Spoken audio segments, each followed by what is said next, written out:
Are you ready for some good news? We might be aliens in this world, but if we're aliens, we're blessed aliens.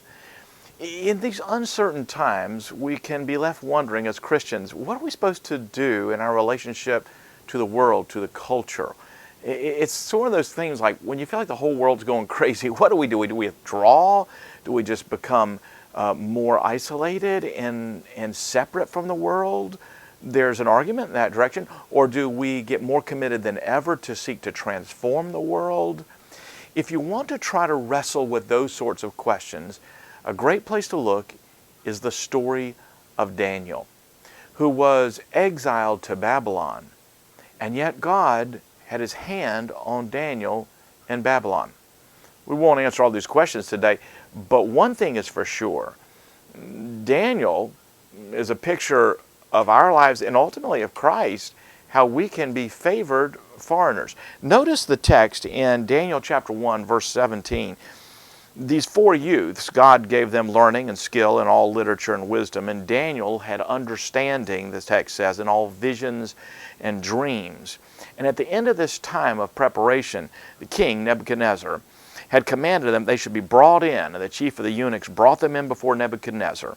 And we read, and the king spoke with them, and among all of them none was found like Daniel and his friends. Therefore they stood before the king, and in every matter of wisdom and understanding about which the king inquired of them, he found them 10 times better than all the magicians and enchanters that were in his kingdom. I love that phrase. They were 10 times better. Nebuchadnezzar thought he'd bring Daniel and his friends, the brightest and the best out of the Hebrew people, bring them into his court and just induct them into the ways of Babylon. But that's not what happened. Instead, Daniel and his friends came, showed themselves under the favor of God to be 10 times better than all the rest of Nebuchadnezzar's men. And instead of being inducted into the system, Daniel and his friends continued to love God and serve God. And yet they were strategically placed in the midst of the royal court for places of influence. Can you imagine the conversations that Daniel was having with enchanters and astrologists and other wise men in the court of Babylon? Sometimes what God does, not always, but sometimes what he does is he'll place his hand upon you, show you favor in the middle of an alien culture so that he can use you for his glory.